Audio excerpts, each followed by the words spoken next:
Michael. Thank you for joining me today.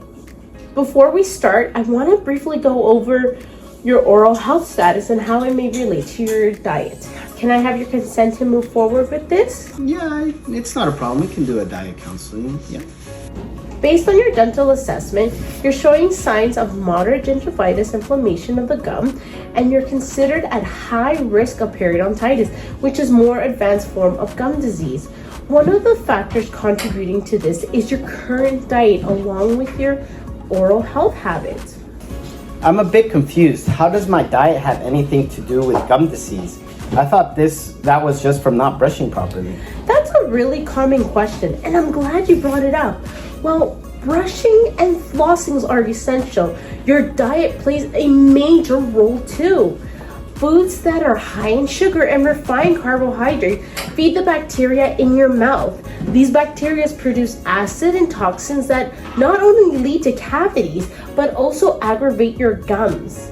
When your body tries to fight off this inflammation, it can lead to destructions of the tissue and bone that supports your teeth. If it continues long term. Plus, a lack of nutrition like vitamin C, antioxidants, and fiber can make it harder for your gums to heal and stay healthy. So let's look at your 3-day food diary and compare it to Canada's Food Guide, which recommends plenty of vegetables and fruits, whole grain foods, protein foods, especially from plant sources, making water your drink of choice.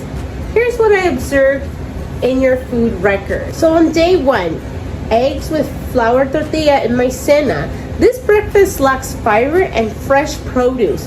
Refined starches like tortillas can stick to your teeth and contribute to plaque buildup.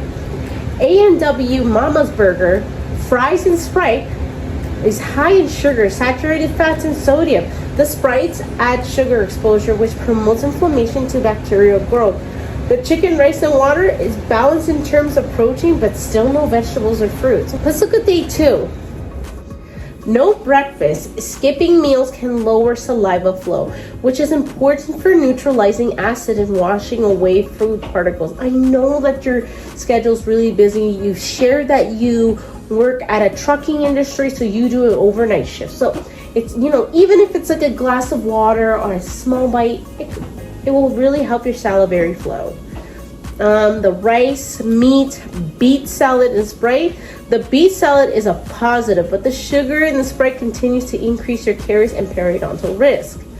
And then pizza, pasta, honey garlic wings, a carb-heavy dinner that can linger around your teeth and feed harmful bacteria. And then for snacks, you had chips and Sprite, a late-night snack that adds another sugar exposure. Day 3, oatmeal and coffee. A better breakfast.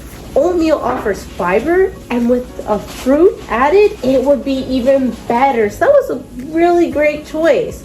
Orange juice and flautas. Juice is acidic and sugary, and fried fruit can promote inflammation in the body. You had rice with tuna, onions, tomatoes, so arroz con atún. Great balance. The veggies and lean protein help suggest gum disease. And then for a snack, I see that you got a super delicious mango bubble tea with sago. This is a sugar-dense beverage, which increases your overall risk of gum disease and decay. So overall, your diet is high in processed food, sugary beverages, and refined carbs, and low in fiber, vegetables, and water. These dietary habits can contribute to both inflammation in your gums and poor healing responses, which increases your risk of periodontitis. Let's work together to think of some small, manageable changes that you feel comfortable starting with. Looking at your diet, I suggest adding a vegetable or fruit to every meal, like spinach in your eggs and berries to your oatmeals. Swapping out one sugary drink per day for water or sparkling water with no sugar.